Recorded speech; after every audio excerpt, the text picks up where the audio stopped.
My beloved brothers 전 and sisters, 세계에 계신 사랑하는 형제 자매 여러분, 여러분의 삶에서 보여주시는 신앙과 용기에 저의 깊은 존경을 표합니다.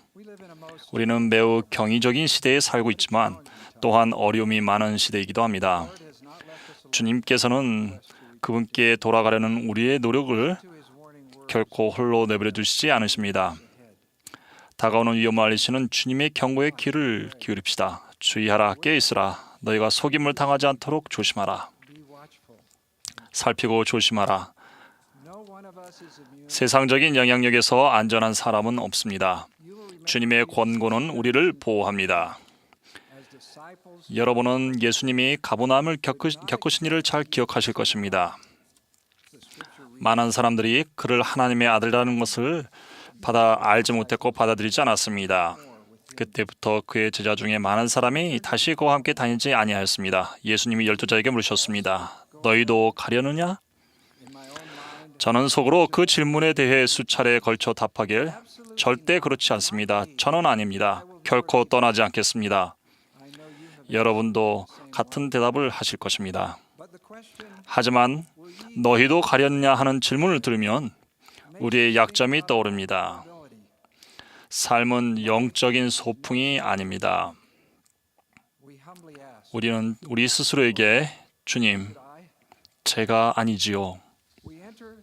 라고 질문할 것입니다. 우리는 기쁨과 기대감으로 침례의 물에 들어섭니다. 구세주께서는 내게로 오라고 손짓하시고 우리는 그분의 이름을 받들므로써 응답합니다. 그 여정이 일시적 영적 호기심에 불과하거나 또는 주목할 만은 하지만 한계에 달하는 것이기를 바라는 사람은 없습니다. 하지만 제자가 되는 길은 영적으로 마음이 약한 사람들을 위한 길이 아닙니다. 예수님께서 말씀하시길 내 마음을 다하고 목숨을 다하고 뜻을 다하여 주 너희 하나님을 사랑하라. 누구든지 나를 따라오려거든 자기를 부인하고 자기 십자가를 지고 나를 따를 것이니라. 구주를 따르는 동안에도 시련은 의심 없이 우리에게 올 것입니다. 신앙으로 다가갈 때 우리를 단련시키는 이러한 경험들은 구주의 실제하심에 대한 더 깊은 개종을 가져옵니다. 세상의 방식으로 접근하면 이 같은 경험들은 우리의 시야를 흐리고 결의를 약화시킵니다. 우리가 사랑하고 존경하는 몇몇 분들은 곧고 좁은 길에서 벗어나 다시 그와 함께 다니지 않습니다. 어떻게 구주와 그분의 복음과 신권 의식에 충실히 남을 수 있습니까? 어떻게 결코 그분을 떠나지 않는 신앙과 힘을 키울 수 있겠습니까? 예수님은 너희가 돌이켜 어린아이들과 같이 되지 아니하면 결단코 천국에 들어가지 못하리라 하셨습니다. 우리에게는 어린아이와 같은 믿음이 필요합니다. 우리는 그분의 속죄의 권능을 통해 유순하고 온유하며 겸손하고 인내하며 사랑이 충만하게 되어 주께서 합당하게 여겨 우리에게 내리시는 모든 것에 기꺼이 복종하고자 하기를 어린아이가 참으로 그 아버지에게 복종함같이 하게 됩니다. 이것이 마음의 크나큰 변화입니다. 우리는 마음의 변화가 필요한 이유를 곧 깨닫게 됩니다. 두 단어로 된 위험 표지판이 앞에 놓여 있습니다. 그 단어는 상처와 부끄러움입니다. 구주의 신성에 대해 의심하던 사람들에게 예수님은 이렇게 물으셨습니다. 이 말이 너희에게 걸림이 되었느냐? 씨 뿌리는 자의 비유에서 예수님은 경고하시길 그는 잠시 견디다가 환난이나 박해가 일어날 때는 곧 넘어질지니. 우리는 여러 형태로 상처를 받으며 상처는 끊임없이 우리 마음에 머물 방법을 찾습니다. 믿었던 사람이 우리를 실망시킬 수 있습니다. 예기치 못한 어려움이 닥칩니다. 인생은 늘 예상하는 대로 돌아가지 않습니다. 실수를 저지르고 합당하지 않다고 느끼며 용서받지 못할까 봐 두려워합니다. 교리적 문제에 대해 의심을 갖습니다. 150년 전 교회 연단에서 전해진 어떤 말씀 때문에 근심합니다. 자녀들은 불공평한 대우를 받고 우리는 무시당하거나 인정받지 못합니다. 100가지 상처일 수 있으며 각 상처는 그때마다 매우 참담합니다. 우리가 약해진 순간들에 악마는 우리의 영적 약속들을 파괴하려 합니다.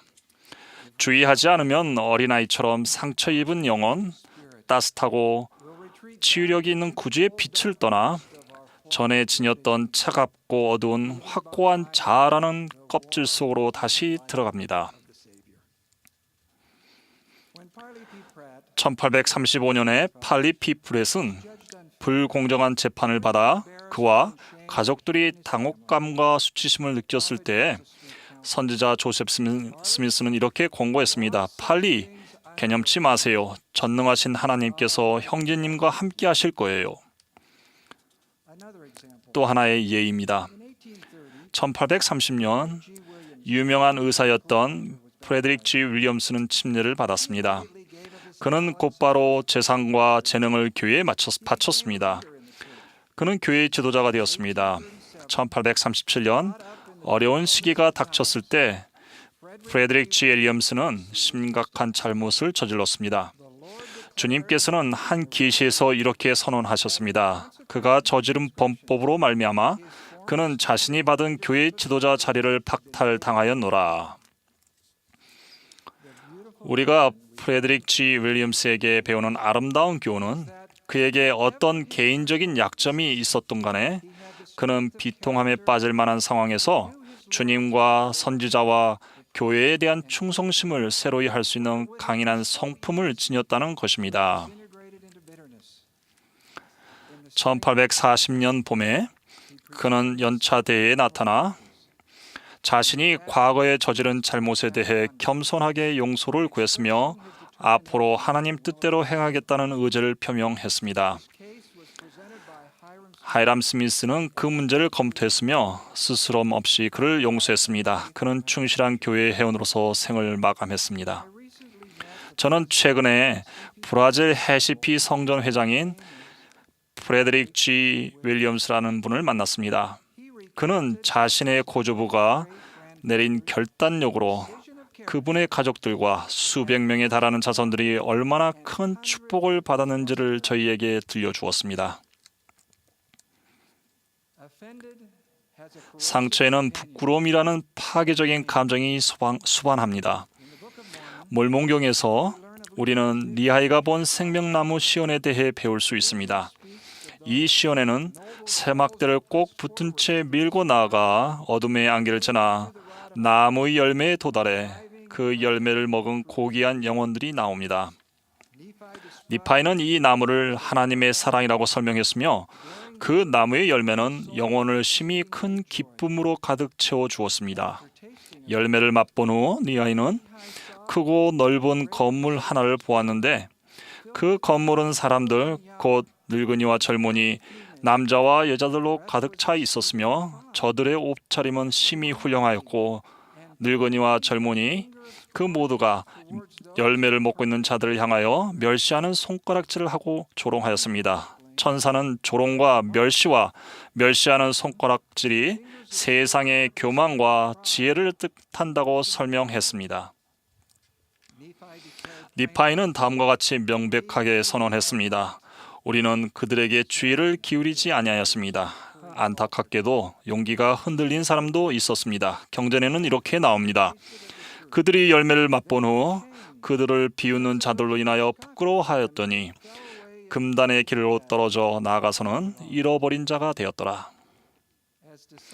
그리스도의 제자로서 우리는 세상과 다른 곳에 서 있습니다. 멸시하는 손가락질이 우리가 성스럽게 여기는 것을 조롱하고 무시하여 불쾌할 때가 있을 것입니다. 몬슨 회장님은 권고하시기를 여러분의 간증이 확고하게 뿌리 내리지 않는다면 여러분의 신앙을 시험하는 사람들의 조롱을 견뎌내기가 어려울 것입니다 라고 하셨습니다. 니파이가 말했듯이 그들에게 주의를 기울이지 마십시오. 바울이 권고했듯이 하나님이 우리에게 주신 것은 두려워하는 마음이 아니고 오직 능력과 사랑이니 그러므로 우리 주를 증언함을 부끄러워하지 마십시오. 우리는 결코 그분을 떠나지 않을 것입니다. 작년에 우흐트도르프 회장님과 동유럽 여행을 하면서 저는 성도들이 지닌 신앙과 용기에 놀랐습니다. 우크라이나에 있는 한 신권 지도자는 침례받고 겨우 6개월 뒤인 1994년 봄에 지부회장단으로 부름을 받은 일을 들려주었습니다. 그 부름을 받아들이면서 자신의 종교를 드러내고 드니프로페트로스크라는 도시에 교회를 등록하는 일을 도와야 했습니다. 당시에 우크라이나는 불안정했기에 그리스도와 회복된 복음을 믿는 신앙을 드러내면 어려움을 겪을 수 있는 상황이었습니다. 조종사라는 직업을 이룰 수 있는 그런 기회이기도 했습니다.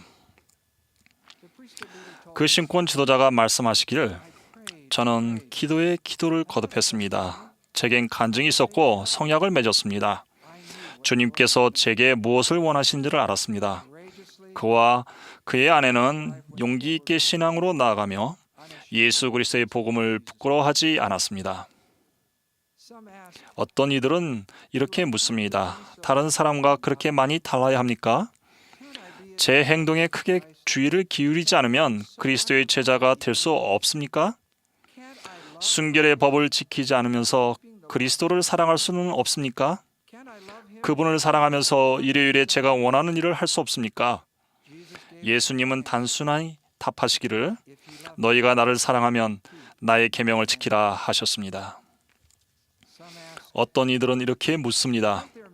다른 교회를 다니는 사람들 중에 그리스도를 사랑하는 사람이 많지 않습니까? 물론 많이 있습니다. 그러나 우리는 예수 그리스도 후기 성도 교회 회원으로서 성경뿐만 아니라 몰몬경을 통해 그분이 실제 하신다는 증거를 받았습니다.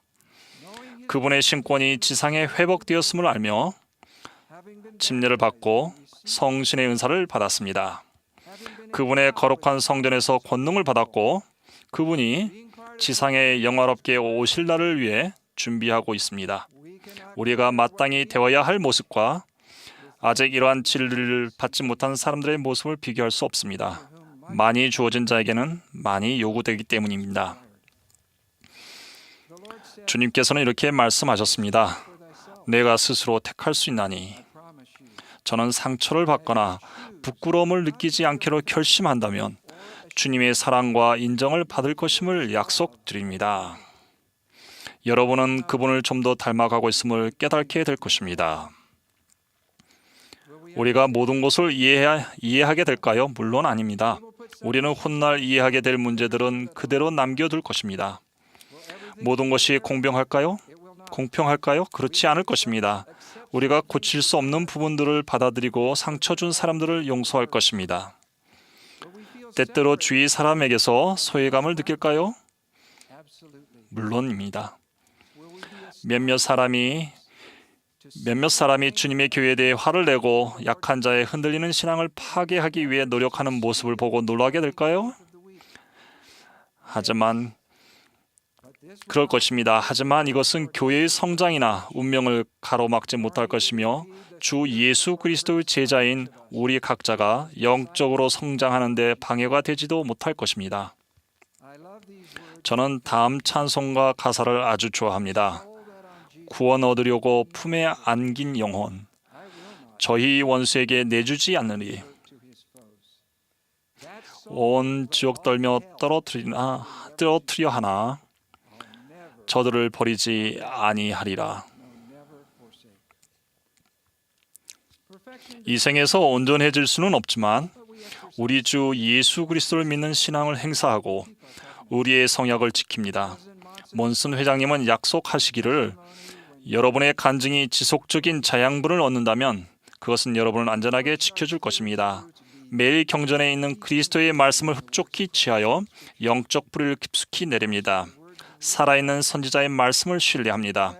기도하고 기도하며 우리를 인도하시고 우리 영혼의 평강의 말씀을 하시는 성신의 조용한 음성에 귀를 기릅니다. 어떤 어려움이 닥치더라도 결단코 주님을 떠나지 않습니다. 구주께서는 사도들에게 이렇게 물으셨습니다. 너희도 가려느냐? 베드로는 이렇게 대답했습니다. 주여, 영생의 말씀이 주께 있사오니 우리가 누구에게 가오리까? 주는 하나님의 거룩하신 자이신 줄 믿고 알았사옵나이다.